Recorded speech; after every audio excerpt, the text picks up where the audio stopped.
علیکم، میں ڈاکٹر محمد راشد۔ آج ہم بات کریں گے رشتہ داری سے متعلق۔ اللہ تعالیٰ نے اپنا پیارا اور محبوب بننے کے لیے جو بنیادی عمل بتایا وہ یہ کہ سب سے بنیادی عمل کہ ہم اللہ تعالیٰ پر ایمان لائیں۔ اللہ تعالیٰ کا پیارا اور محبوب بننے کے لیے اللہ تعالیٰ پر ایمان لائیں۔ اس کے بعد ہم اپنے رشتہ داروں سے صلہ رحمی کریں، اپنے رشتہ داروں کے ساتھ تعلق کو جوڑیں۔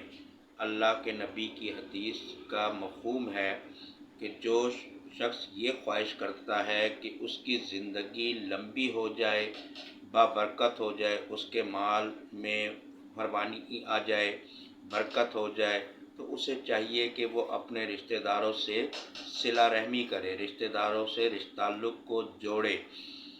اللہ تعالیٰ نے دوسری طرف قرآن میں یہ بھی وعید سنائی کہ اگر کوئی صلہ رحمی کے بجائے قطع تعلقی کرتا ہے، رشتے کو توڑتا ہے، تو اس پر ایک تو یہ کہ اللہ کی لعنت ہوتی ہے، دوسرا اللہ تعالیٰ نے اسے آنکھیں دیں، کان دیے، لیکن ان آنکھوں سے وہ حق کو دیکھ نہیں سکتا، ان کانوں سے وہ حق کو سن نہیں سکتا۔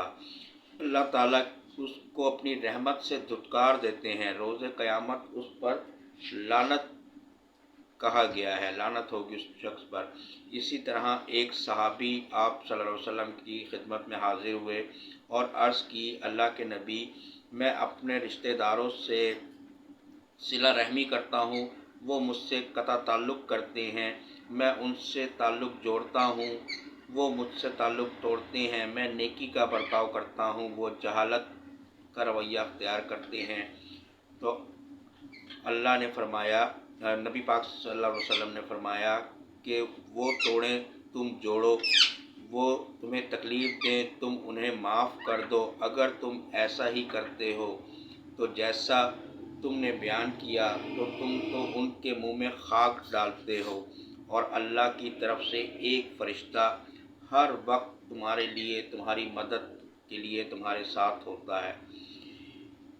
میں آخر میں یہ درخواست کروں گا کہ آج کل ہمارے گھریلو معاملات میں، عموماً خاندانوں میں، فیملیز میں، رشتوں میں بہت زیادہ دراڑ آتی جا رہی ہے، رشتوں میں بہت زیادہ فرق آتا جا رہا ہے، ایک دوسرے کی بات کو برداشت کرنا بہت کم ہوتا جا رہا ہے، رشتوں میں درگزر کرنا بالکل ختم ہوتا جا رہا ہے۔ تو خدا را اپنے دل کو وسیع کریں۔